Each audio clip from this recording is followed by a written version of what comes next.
Good morning, everybody. Thank you for taking the time to register and attend our Sirdar Governance Panel Training webinar. My name is Firdaus Thebus, and I'm with the Secretariat team for Sirdar. Today, I'll be your webinar organizer. Our presenters today, or terrain experts, is Tracy Lee Fisher as well as Zubair Bester, and the topic today will be recruitment of leaders and effective accountability. Our first terrain expert is Zubair Bester, and he is the owner and founder of HR Mac. He has over 12 years human resource experience in the retail, transport, motor, and service industries as well as the NGO sector. He brings creativity, innovation, and strategic leadership to a company. Zubair currently runs training workshops on HR and recruitment for the SME members of Sanduka Black Umbrellas. He previously served as an HR generalist at Woolworths and is currently assisting in the strategic HR and organizational design role at the growing SME Absolute Rigging, where he works closely with the company's owner. Our second terrain expert is Tracy Lee Fisher, and Tracy Lee is currently the Managing Director of Boolean Recruitment, an SME focusing on the energy, telecoms, and transport industry. Prior to starting this company, Tracy Lee headed up the nuclear and power desk for a global energy recruitment company, Spencer Auckland, in their startup office in Cape Town. She has been recruiting in the renewable energy industry since the award of the first projects under the Department of Energy's Renewable Energy Independent Power Producers Procurement Program, and has gained several years' experience recruiting senior professionals and leaders for large-scale, small and global organizations. Our first terrain expert, Zubair, will be taking over from me now.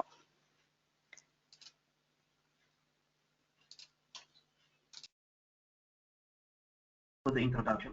Dilshad, thank you for the introduction. Good morning, Worldstar audience. We thank you for taking the time to listen to our view on leadership.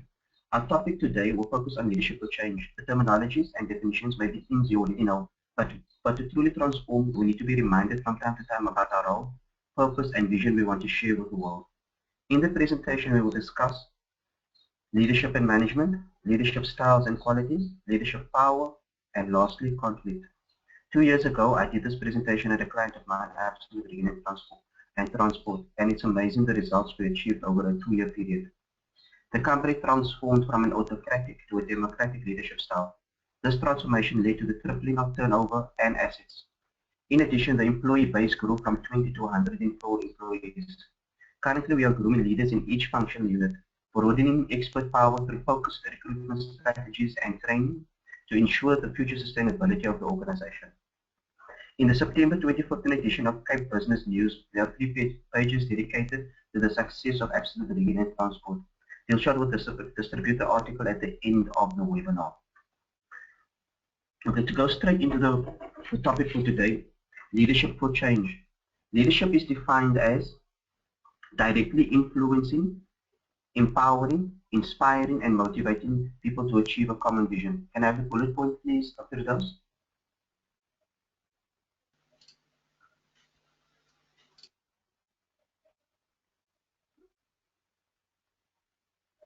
Hi, Firdaus. Can I just have that bullet point? Leadership is defined as directing, influencing, empowering, inspiring, and motivate people to achieve a common vision. Successful leadership is influencing and not authority. Next bullet point.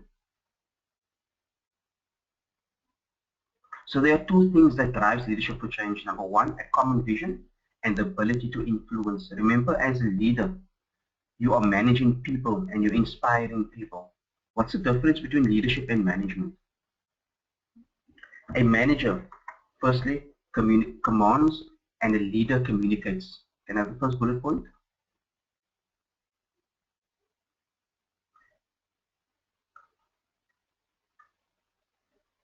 What's the difference between leadership versus management? A manager commands, a leader communicates. Second, Secondly, a manager maintains, a leader develops. Thirdly, a manager focuses on systems and structures, a leader focuses on people. Fourthly, a manager relies on control, a leader inspires trust. A manager administers and a leader innovates. So if we look at leadership versus management, key differences here if you're going to be a leader. You must be able to communicate. You have to develop people. Your focus in the business is only on people and having the right resources in order to meet your objectives. Fourthly, there must be trust. You must be a trustworthy person. You must be honest. And fourthly, you must be able to innovate. Can I have the next slide, please? Leadership styles. There are three basic leadership styles that you can follow or that people follow in an organization. The first one being autocratic leadership style. This is the oldest style of leadership. It's common in SMEs. One owner, you do it my way or it's the highway. The skill of this leadership style is to apply it at the appropriate time. So for example, if you're running an SME and you're in the advertising space and an employee or leader wants to move into the HR space. So in this scenario, it would be ideal then to apply the autocratic leadership style by saying that, listen, our business is marketing and not HR. Democratic leadership. This is the ideal leadership style to adopt. It creates the platform for dialogue, participation, idea generation, and teamwork. If you want to build a successful organization, it's very important to involve people, leadership, your future leadership, as well as management in the process. People want to be heard, and you have to include them in the process. So another form of leadership is called delegative leadership. It's not the most effective leadership style. It is somewhat a hands-off approach. This is where the leader places great responsibility on lower level managers and employees. This type of leadership style can only work well with highly skilled employees, and they may thrive in this, but most managers and employees are uncomfortable with this type of leadership style. So depending on your situation, you have to apply these three leadership styles effectively in order to achieve the results that you want to. Can I have the next slide, please? Leadership qualities. Okay, if we look at leadership qualities, I would like to start with the following saying. The morale of an organization is not built from the bottom up. It filters from the top down. Having a great idea and assembling a team to bring concepts to life is the first step in creating a successful business. While finding a new and unique idea is rare, the ability to successfully execute this idea is what separates the dreamers from the entrepreneurs. Leadership vision. Why is it important? It gives the team direction. It helps the team to focus and understand what it takes to get the job done. It inspires. It creates. In a nutshell, vision helps make everyone see the same picture clearly. If I think about the client that I was referring to at the beginning of the presentation, Absolute Green and Transport, their growth really started once the vision was defined. They defined the vision as extending possibilities. And when we unpacked extending possibilities, it led to the expansion into the Eastern Cape. The company improved its computer systems by introducing cloud computing. It improved its logistics technology and also introduced an open plan office environment. And in this way, it started to build that environment of creativity. Another important quality of a leader is honesty. Whatever the ethical plan you hold to yourself, when you're responsible for a team of people, it is important to raise the bar even higher. Your business and its employees are a reflection of yourself. And if you make honest and ethical behavior a key value, your team will follow you. So in order to earn integrity, it's very important that when you apply policies in your organization, you apply it fairly and equally in your organization. Another key quality of leadership is the ability to delegate. Finessing your brand is essential to creating an organization and efficient business. But if you do not learn to trust your team with that vision, you might never progress to the next stage. It is important to remember that trusting your team with your idea is a sign of strength and not weakness. Delegating tasks to the appropriate department is one of the most important skills you can develop in your business. This is a key strategy in terms of one of the most difficult qualities that you need to acquire is to trust your team. If I think about trusting your team, I think about an SME called Good Hope Meat Butchery. The owner of the company, he studied pharmaceuticals, and he had no knowledge of the meat industry. When his father passed on, he took over the business, and he was left with having to trusting the existing workforce in order to make the business a success. And it's amazing the journey that he went on. By trusting the employees, they were able to grow the business. But it's something that you have to learn, and the more you let go, the more the employees or the management team below you will potentially make mistakes, and you will have to be able to deal with that mistakes. Communication. Knowing what you want to accomplish may seem clear in your head. If you try to explain it to someone else and you're met with blank expressions, you know there's a problem. If this has been your experience, then you may want to focus on honing your communication skills. Being able to clearly describe what you want is extremely important. If you can't relate your vision to your team, you won't be able to work towards the same goal. So work on your communication skills. It's one of the key factors in terms of building your leadership qualities. Listen. It is very important to listen. By listening, you'll be able to gather the understanding of your team. And in terms of a democratic type of leadership, it is one of the qualities that you need to implement is to listen very carefully to what your team wants, what their concerns are, and address it appropriately. Your team. In terms of your team, it's very important to know your people, inspire them, acknowledge, and implement creativity. For example, if you look at a team, one of the elements of a good team is that they must have confidence. You must instill confidence in your team. Part of your job as a leader is to put out fires and maintain the team morale. Keep up your confidence levels and assure that everyone that setbacks are natural, and the important thing is to focus on the larger goal. As a leader, by staying calm and confident, you will keep the team feeling the same. If I think about confidence, in absolute rigging and transport, we had a rigger. He was fairly new in the environment. He was then tasked to move a machine that was worth 120,000 rand. The owner of the company trusted that he would be able to move it and he had the skills to be able to do it. Lo and behold, that same day, that employee dropped the machine. When I approached the director of Absolute Rigging and Transport and asked him if I should take disciplinary action against this employee, his words to me was, if we discipline and dismiss this employee now, the other rigging companies will have the best rigger because this rigger will not make the same mistake. And I thought, wow, what an awesome way to look at your teammate, allowing them to make mistakes, although it was a 120,000 rand machine that he dropped. And to date, 2 years later, the same employee has not damaged one machine. So the trust that he inspired in this employee was amazing, and it's something that I learned about. Commitment. Commit to the vision and your role. You will earn the respect of your team, and you will instill the same hard work and energy among your staff. It's very important to commit to your vision. For example, if your vision is wearing orange as a color in your organization, make sure that you're the one that wear orange and do not deviate from it. Positive attitude. Keep the office mood a fine balance between productivity and playfulness. If you're going to come to work and the only thing about coming to work is working and not having fun, and then you create an environment that is tense. So try to balance it. Bring some playfulness into the working environment. Creativity. Some decisions will not always be so clear.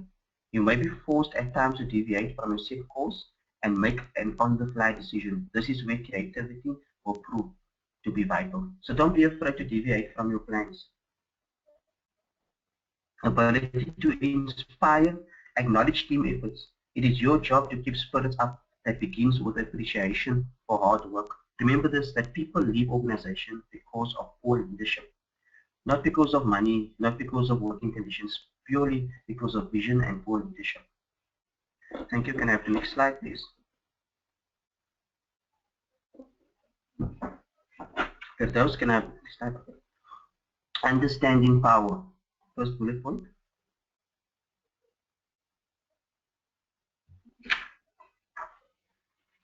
Okay. Understanding powers. Build your leadership skills by using and developing your own source of power appropriately and for the best effect. The first bullet point in terms of power is legitimate power.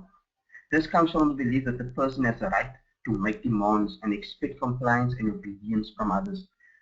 As the owner or as the leader of the organization, you have legitimate power and you have the power to make demands on people. And this is a common power that you find within SMEs. Next bullet point. Expert power. This is based on a person's superior skill and knowledge. For example, if you are an accounting SME and you start in the business, you definitely have the expert power. So common powers that you can find within an SME environment is usually legitimate power and expert power. The other powers is stuff that you need to acquire and to work on. Can I have the next bullet point? Cohesive power. This comes from the belief that the person can punish others for non-compliance. Okay. Next bullet point. Reward. This is something that seems to be absent in the SME environment. Reward. This results from a person's ability to compensate another for compliance.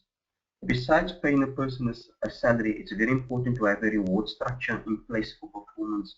And as I mentioned, it's usually something that is lacking within the SME environment. So if there's one power that you can focus on is the reward power. The next bullet point. Referent power. This is a result of a person's achieved attractiveness, worthiness, and right to respect from others.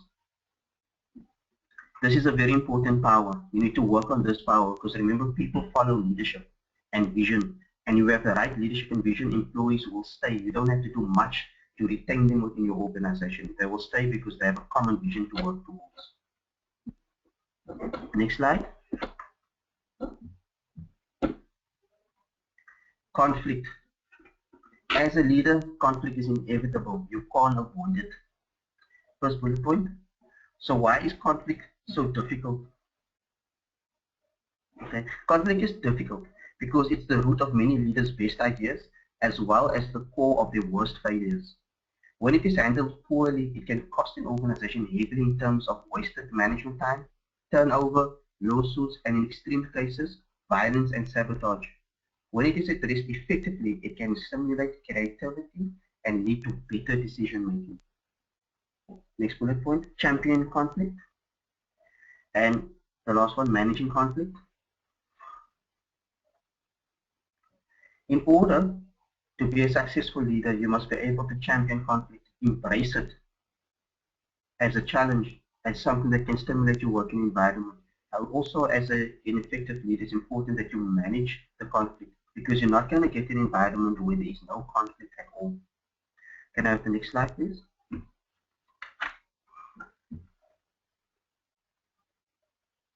Leadership and conflict. First bullet point. Conflict is inevitable because you're dealing with people and there's no way that you can avoid conflict.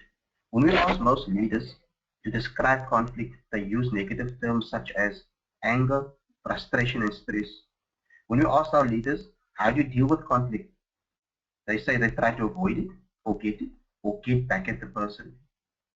When you ask them how well does this combination work, they admit it does not work well at all. Then we ask them, so how about viewing conflict as an opportunity, energizing a resolution? Approach conflict by engaging people. Using constructive approaches will yield better results. And Absolute, Regan, and Transport did this. They embraced the conflict that the employees had, and it resulted in better results being achieved. For example, if I think about the conflict situation that we had was the decision of the organization to belong to a bargaining council or not. The employees were in favor of this, and when we as an organization decided not to belong to the bargaining council, it resulted in conflict. The employees decided to down tools, and they did not want to work. We then reviewed our decision not to belong to the bargaining council, and when we decided to belong to the bargaining council and comply and deal with the conflict by engaging the employees, did we receive better results. To date, 2 years ago, we haven't had one labor unrest because of a decision to deal with the conflict constructively. Can I have the next bullet point? So how does conflict start? Conflict starts because of poor communication. If we do not communicate with people, if we do not understand their point of view, what they want out of the relationship or out of a situation, then that usually happens when conflict starts. The next bullet point, seeking power. Conflict is usually about seeking power. So in the case of us belonging to the bargaining council in the transport industry, the employees wanted to seek power. They wanted to use their power to their effect to drive us to a decision. Third bullet point, conflict starts with its weak leadership. When the leadership avoids the conflict and wants to rather get back at the work instead of dealing with the conflict, that's usually when conflict starts. Change in leadership. If there's a constant change in leadership, it unsettles the workforce. And usually the employees resist to changes because each leader or each manager that you bring into the environment has a different way of working. And usually employees, they want to do things the way they have always done it. And when it comes to change, they find it difficult. So when you change leadership, it usually results in conflict. Fourth point, a lack of openness. If the leader or the manager is not open to the employees and giving the honest point of view, this is usually when conflict starts. The last point is dissatisfaction with leadership style. If you follow an autocratic leadership style and the employees do not agree with this leadership style, that is usually when you end up in conflict. Have you ever been in a situation where productive debate, we're having a productive debate, and in the blink of an eye, it goes into a personal bickering and finger pointing? If this happens to you, then usually what leaders do is, the instinct is to deal with the conflict, they generally resort to fight or flight behavior. They take the conversation out of context and they become defensive. What you need to do in this case is to manage conflict. Can we go to the next slide, please? So as a leader, you need to manage conflict. The first step in managing conflict is emotional control. You need to control your emotions. It's not about you, it's about the work at hand. So focus on that in order to resolve the conflict. Point number 2, slow down. If you're standing, sit down. Speak slower. Think what to say into the next party and focus on the issue at hand and not the personal slander that's been made to you. Third point, listen. It's very important in a conflict situation to listen to the other party's point of view. Once you understand his point of view, you can then make an analysis and respond appropriately. For the fourth point, it's very important to surround yourself with competent people when you're managing conflict. This was one of my challenges when I was at Absolute Recruitment and Transport. Most of the people in the organization speaks Afrikaans and Xhosa. And when I was in a conflict situation, it was very difficult for me to translate or to explain my position. Therefore, after numerous attempts, I decided that if I'm going to go into a meeting with any of the staff members, the best thing for me to do is to have an interpreter that can explain my point of view clearly. And also, if you have competent people in your surroundings, it makes your job to avoid conflict or manage conflict much more easier. And the last point is to engage constructively with employees. Leaders must work to change the conflict climate in the organization. This includes making sure the organization's vision, mission, policies, procedures, performance measures, and rewards criteria are in alignment with the constructive conflict responses. Leaders can also ensure that employees have access to training programs that help them to deal with conflict and improve conflict skills. This is very important for management. They need to go on training to be able to manage conflict. When leaders show the way and champion conflict in the organization, they also ensure that the best kind of creativity and decision making that conflict can stimulate. Okay, so if you champion conflict, you can get a win-win situation. And usually out of a conflict situation, you can get creativity and better decision making because of engaging conflict constructively. Thank you very much. That is my part of the presentation. And I'll now hand you over to Tracy. Is there any questions at this point in time with regards to the first part of the presentation?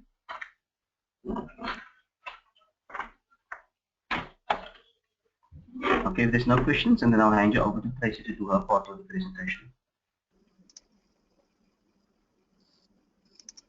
Good morning, everyone. Thank you for joining us concerning leadership for SME specifically. I just wanted to, photos, can we go to the first slide? What I'm going to talk about will tie in with what Sirdar has covered as well. I will look a little bit more in depth at the different phases that SMEs go through as well. So one of the things that I truly believe is that for an SME, people are your business. Just a little bit on my company so that you know where I'm coming from and what I'm about and my perspective. Boolean Recruitment is a level 1 recruitment company focusing on the energy space. We're mainly involved in senior and scarce skills roles within the industry, and our services include the recruitment process, payrolling, we do salary benchmarking, background checks. On the consulting side, we also get involved in project deal brokering for rooftop solar projects. And via our partners and other SMEs that collaborate with us, we provide outsourced HR services, BE consulting, as well as retrenchment assistance in the form of life coaches. So let's go to the first slide. So the following are the discussion points surrounding leadership and management in an SME that I'll be looking at today. I'll also be looking at the different SME transition stages, like I said, and how that affects leadership, as well as what those different stages require of leadership. So we'll be, when I refer to leaders, what I'm talking about is the owners, the founders, partners, and senior executives, as well as the middle managers and the front office staff. So I'll be looking at the differences between large corporates and SMEs. I think that's a good starting point. Like I said, the transitions in an individual's capability for leadership, developing that management capability, or how the internal structure and size of the company affects leadership, and how external factors also affect the leadership. Next slide, please.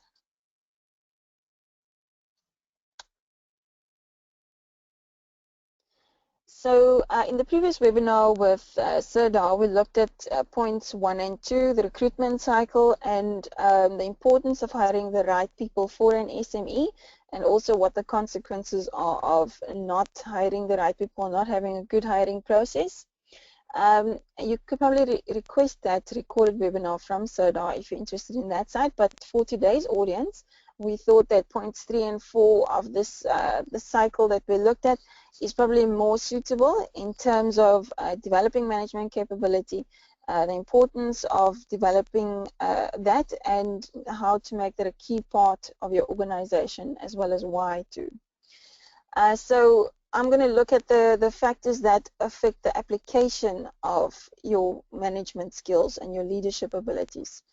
This diagram is taken from the CIPD, which stands for the Chartered Institute of Personnel Development. It's an international NPO for HR and people development. They focus on research surveys and case studies for the changing workforce and workplace, and produce reports on that. So I thought it was a good source, along with some others, for the information I'll be presenting today. At the moment, they've got over 130,000 members worldwide, and those members come from HR, learning and development, people management, and consulting backgrounds for the private and public sectors. Next slide. So in terms of looking at the differences between large corporates and SMEs, this is a good one to note. So we know that in South Africa, SMEs are a large source of job creation, and they are vitally important as they provide employment, innovation, competition, and they drive economic growth.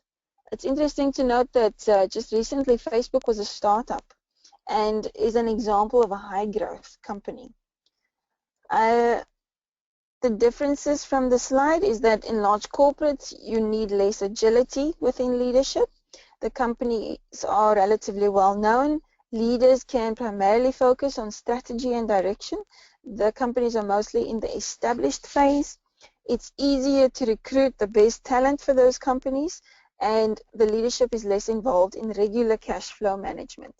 On the other hand, for an SME, you need greater agility within management. The companies are relatively unknown.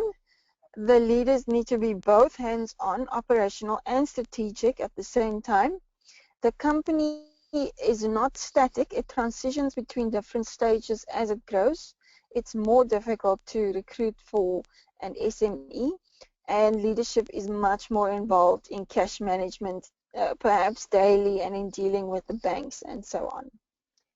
So now that the role of a leader, we know, is more crucial within an SME than it is within a large organization. And it has farther-reaching effects and consequences, the decisions made by that leadership. So you'll find, for instance, that within a corporate company, the governance frameworks to mitigate risks are already in place. While in an SME, it's more of a balancing act between risk and opportunities, and where do we allocate our time and our resources. The quality of the leader, their leadership style, and their skill suitability for the growth phase of the organization in an SME can ultimately determine the company's success. Within SMEs, you need certain specialist skills, but you also need leaders with a certain amount of agility who are able to think outside the box and who are able to get involved in different areas within the business and are able to learn about the different areas. In terms of recruiting leaders for SME, the ability of that leader to get along with and work with the owner or the CEO is a lot more critical than in a large corporate. And the cost of hiring the wrong person, a bad hire, in an SME can be quite devastating. SME leaders will find themselves constantly shifting between operational tasks and high-level strategy, and this requires advanced time management skills, good prioritizing skills, as well as strong self-discipline. This is quite challenging because when the business hits a crisis of some sort, often you'll find the SME leaders taking on a more hands-on approach, and then they get involved in the day-to-day activities, the daily operations, because this is what they know well. They've grown with the company. This is what they're comfortable with. When what is actually needed of them is that they need to constantly transfer knowledge, and they need to grow and empower the leaders below them for the organization to successfully grow through the different phases. And so, like I said, in terms of cash management issues within a large corporate, after they've raised the necessary project finances, they're not daily involved in cash management like you'll find an executive board of an SME being involved in. Next slide, please. So to look at the different stages of SME transitions, and this is a diagram from the CIPD as well. And this is the stages that they've recognized. So initially you have the entrepreneurial edge stage, then you have an emerging enterprise, the organization then becomes a consolidating organization, and then you finally end up with an established organization. And in between the different stages you have inflection points or prompts or red flags that lead to the organization into the next stage. Each of these phases have unique people management issues and opportunities, as well as different leadership capability requirements. As the business grows, different management teams and leadership capabilities are required. For instance, if you look at Richard Branson, he's credited as having the ability to know when a new project management team needs to be brought in and what their skills makeup needs to be. The decisions made and subsequent processes and practices that are put into place between the stages can have long-term effects on a company in terms of sustainability and competitiveness in the market. An organization could also go back to the beginning of this diagram after becoming established as the company grows and diversifies their product and their service offering. The entrepreneurial stage is characterized by contingency, survival tasks, fluid structures, fluid roles, a fluid strategy, and informal communication and knowledge transfer within the company. The inflection point occurs when you have the emergence of formal roles and structures. The emerging enterprise stage is characterized by defined roles, defined processes and procedures. You'll have an individual decision maker emerging at the top and managing the team directly. And then you might also have directors. In this stage, the SME leader needs to provide strong direction and needs to keep the company focused on a single ultimate goal. The inflection to a consolidating organization may be prompted by the fact that the formalization has eroded the entrepreneurial drive of the company, and the SME leader might be struggling to retain contact with all the employees as the company grows. So what you have, you might have a company where initially everyone knows each other and they know each other really well, but the company goes through growth stages and eventually you have hundreds of employees and senior management doesn't even know everyone working in the company. Within a consolidating organization, this is characterized by planned strategy. Now you start looking at the long-term goals. You start putting into place a systematic approach to people management, and you have middle management emerging within the company. Here, the middle managers need to be given decision-making power, and junior members need to take over daily operations. You don't want your middle managers only to be figureheads. Senior managers need to link daily operations to the strategic goals set by the board, so they play the middleman between operations and strategy. The inflection to an established organization would probably involve the creation of compartments within the company. During the inflection stage, you might find that there's no cross-functional working between the compartments. You might realize there are no the processes, and procedures are no longer suitable, and that the company is growing but not necessarily enhancing productivity. Next slide, please.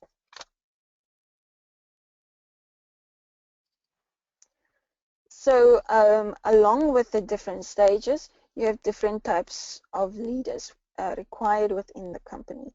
I'll quote from the CIPD what the different leaders should look like in the different stages. So within entrepreneurial edge, you'll find the visionary leaders. They are inspiring and they lead through common purpose and a variety of tasks. Within the emerging enterprise, what you find or what you need are more directors. They need to provide clarity of vision, and this is then interpreted by the team that works collaboratively. Within the consolidating organization, the leaders take on a more pastoral type of role. They oversee the formalization of managerial structures and delegating execution to senior managers, giving them specific responsibilities for different parts within the business. Then once you have an established organization, the leadership takes on more of a guardian role. They take on a helicopter view of the external and the internal relationships of the business from a strategic point of view. And they take on the role of guardian of the values and the cultures within the business. Next slide, please.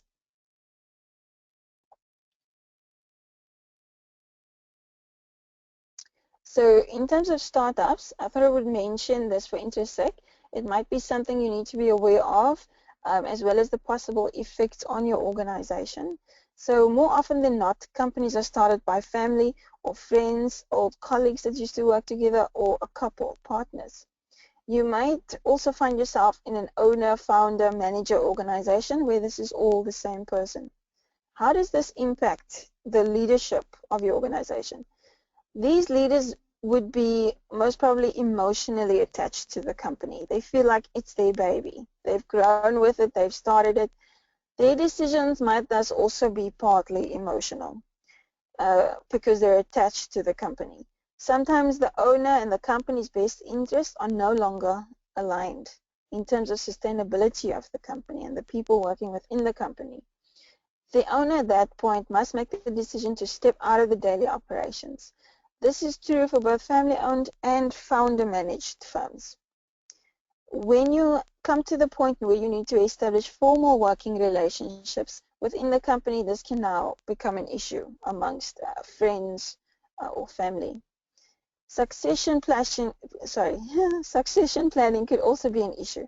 So for instance, if the owner cannot find a willing or a suitable family member with the right skills to take over from them, they would probably then have to consider employing someone to shadow them, like an understudy, deputy, so that when the time comes, they will have walked in the owner's shoes and would be able to take over. In terms of friends or colleagues starting a successful business together, at the beginning, it's comfortable, it works well because they know each other, they know how to work together, they can work together. And at first, everything is most probably quite transparent. But then when you also move into a more structured company and roles need to be defined, then you need to decide who needs to know what. And this can be quite complex and can be an issue or could be emotional for those types of startups. Next slide, please. So I wanted to look at the influences on leadership of an SME. And the three key points that mainly affect the leadership is the individual's own leadership capability. And then on the inside, the company size and the structure of the company. And on the outside, the external environment would be the influences on leadership. Next slide, please. So looking at the individual's own capabilities to be a leader. So from certain surveys conducted, a large percentage of high-growth companies have found that deficiencies in management are the obstacles to the business growing. Yet at the same time, most of these same companies and respondents to the surveys didn't invest much into people development, and only a small number of them actually thought that they had strong people management skills. So like I said, in an SME, people are your business. It's all about people in an SME. Another recent survey from approximately 100 entrepreneurs in South Africa found that amongst cash flow, funding, technology, and global markets, that the greatest challenge to growing a business is people. And this was found for more than 80% of the respondents of these 100 entrepreneurs in South Africa. It seems that the challenges to leadership capability in terms of applying your skills for management in an SME is there isn't enough time to do it. There are other more important priorities within the business to see to. And then there's also a lack of leadership training. And what you end up with is deficiencies in management. So I thought it would be interesting to look at the differences between startup leaders and successful established business leaders. Research has shown that effective startup leaders, their skills makeup would include a strong desire for achievement. They are the kind of people that believe that success is guided by their own personal decisions rather than from fate or luck or chance. They have a tolerance for uncertainty and the unknown. They are risk takers, they are proactive, they experiment, and they are competitive. Then when you look at what makes a successful established business leader, running a successful business would require other skills. And that might include having commercial acumen, having a focus on sustainability of the business. As it's a long-term outlook this person would have. And they would employ good people management skills. Next slide, please. So I think there's a wide-ranging agreement on these 5 tips for SME leaders to employ this for success would be a good thing. The leaders need to engage with their team in an ongoing manner. They need to continually delegate downwards so that they're left with more of the strategic and directional tasks. So they need to basically continue to divorce themselves from the company. They need to be consistent and objective. And I always think to myself, someone who's a good parent and who's consistent with their children would probably also be a good leader and would employ consistency among different staff. This can be difficult in a business that's growing and changing, to keep track of the consistency. And then also to be someone that invests in training and development of staff and your own training and development. And like Sirdar was saying, vision is very important. You need to be clear on the vision of the company. And if you don't set the vision clearly, which should be an ongoing process, especially in meetings, you need to constantly be referring back to it. If you don't set that, then you run the risk of spreading your resources too thin and perhaps in chasing various and diverse opportunities like a headless chicken, because you don't know what the main goal for the future of the company is. Next slide. So I thought it was interesting. From the New England College, there are 5 skills that they've identified recently that modern managers should have. And you need someone that is able to evaluate the complex business environment that they are in. They need to be able to look at the industry, look at the competitors, to understand it and to draw deductions from it and to make decisions from it.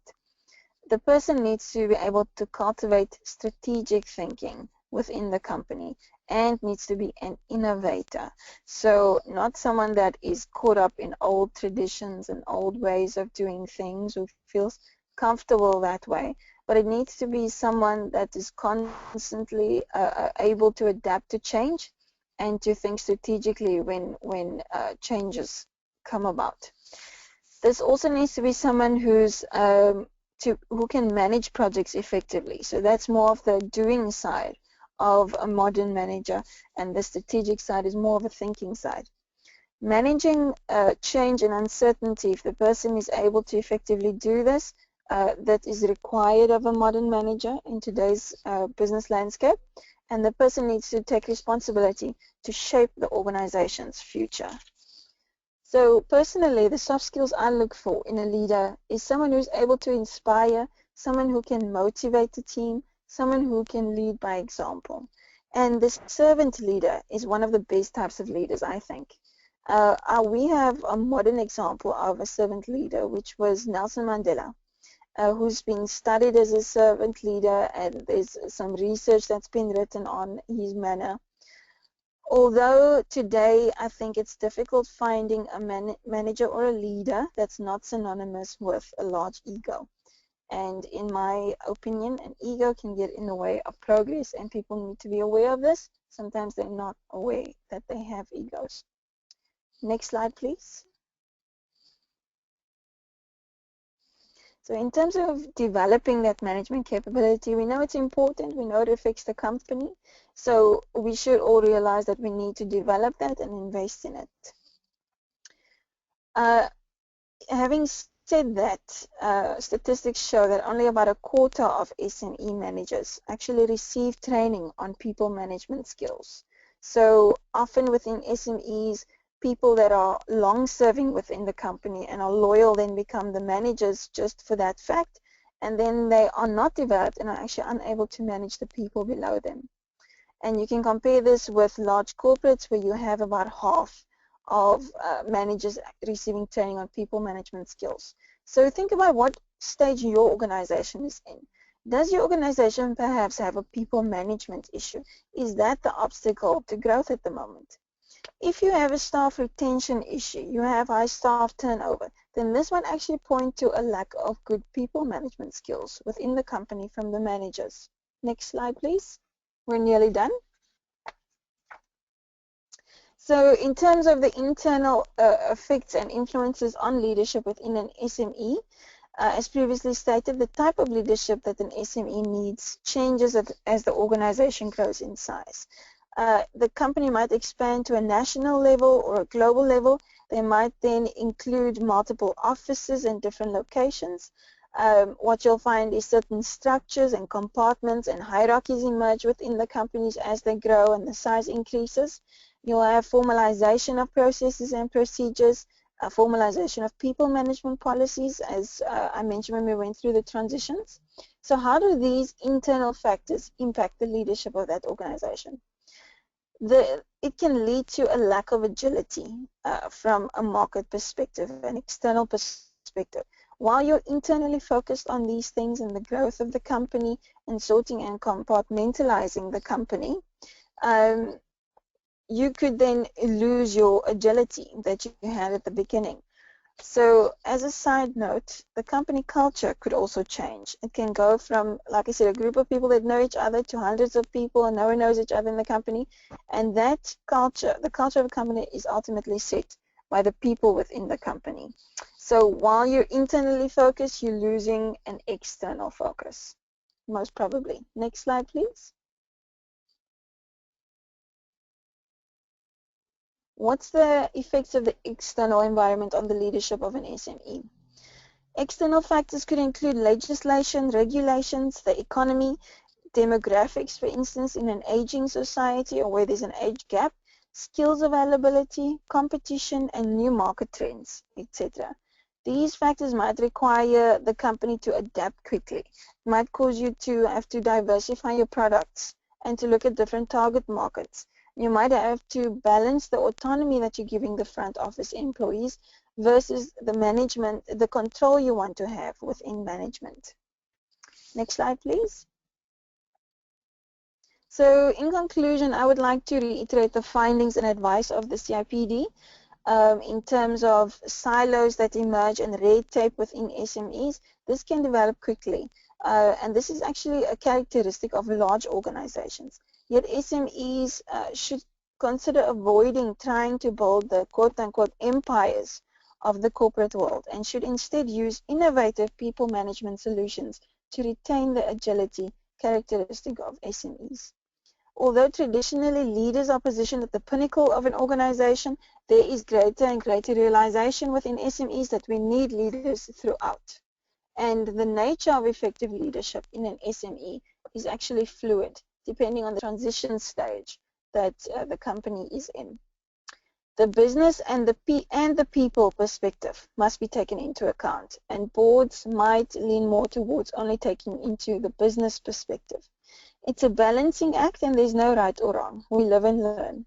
Not investing in training and development could lead your organization to outgrowing its own people, which is something you don't want because the implications is further time, further money. It might be true that despite the individual's leadership capabilities, that their ability to actually apply those skills would depend on internal and external factors. So even if they're generally a good manager or a good leader. Thus, even established organizations may have to review their approach to management and leadership, might have to review their management and see that if it's in line with the current stage of the company. Therefore, change management is one of the key skills required by SME leaders. SME leaders need to continuously work smarter, not harder. And I want to leave you with a few questions to ponder. What are the current barriers to agility in your organization that might now be barriers to growth and market competitiveness as well? Does your company culture allow people to take the lead? Where can people be empowered and trusted within the organization without putting the business at risk? And in terms of development, there was a comic I saw recently where the one says to the other, what if we develop our people and they leave? And on the contrary, the person responds, what if you don't develop them and they stay? Next slide, please.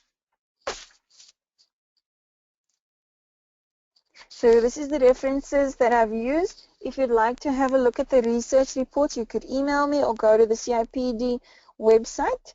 And I want to thank you for your time this morning. I think we've run over time with the slides, but I'm sure we can take some questions or comments now. Last slide, please, Firdaus. Thank you so much, Tracy and Zubair. If anybody has a question at this moment for Tracy or Zubair, you can easily just put up your hand and I will unmute you to ask your question, or you can pop a question into the question box and I will ask Tracy or Zubair, whoever the question is addressed to just answer that. So if you have any questions, you can just raise your hands or pop a question in the question box. Also, before everybody leaves, I have just launched a poll question. It would be highly appreciated if you guys could just answer the poll question before you sign out.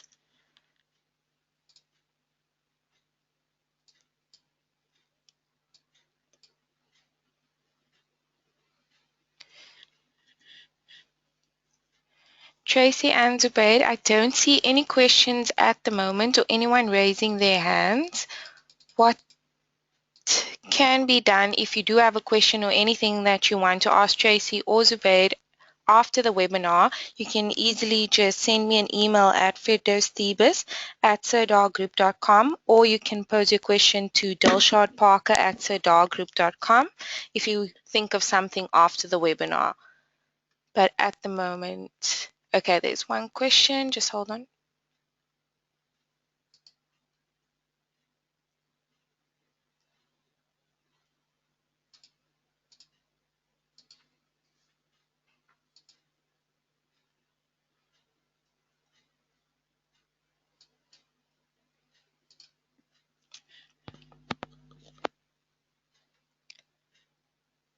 Karina Beerker just asked if the presentations will be available for them to download. We can send you the presentation after the webinar. We've got your email details, and I'll ask Delshad, the panel manager, just to send the presentation to you if you need to. Thank you very much.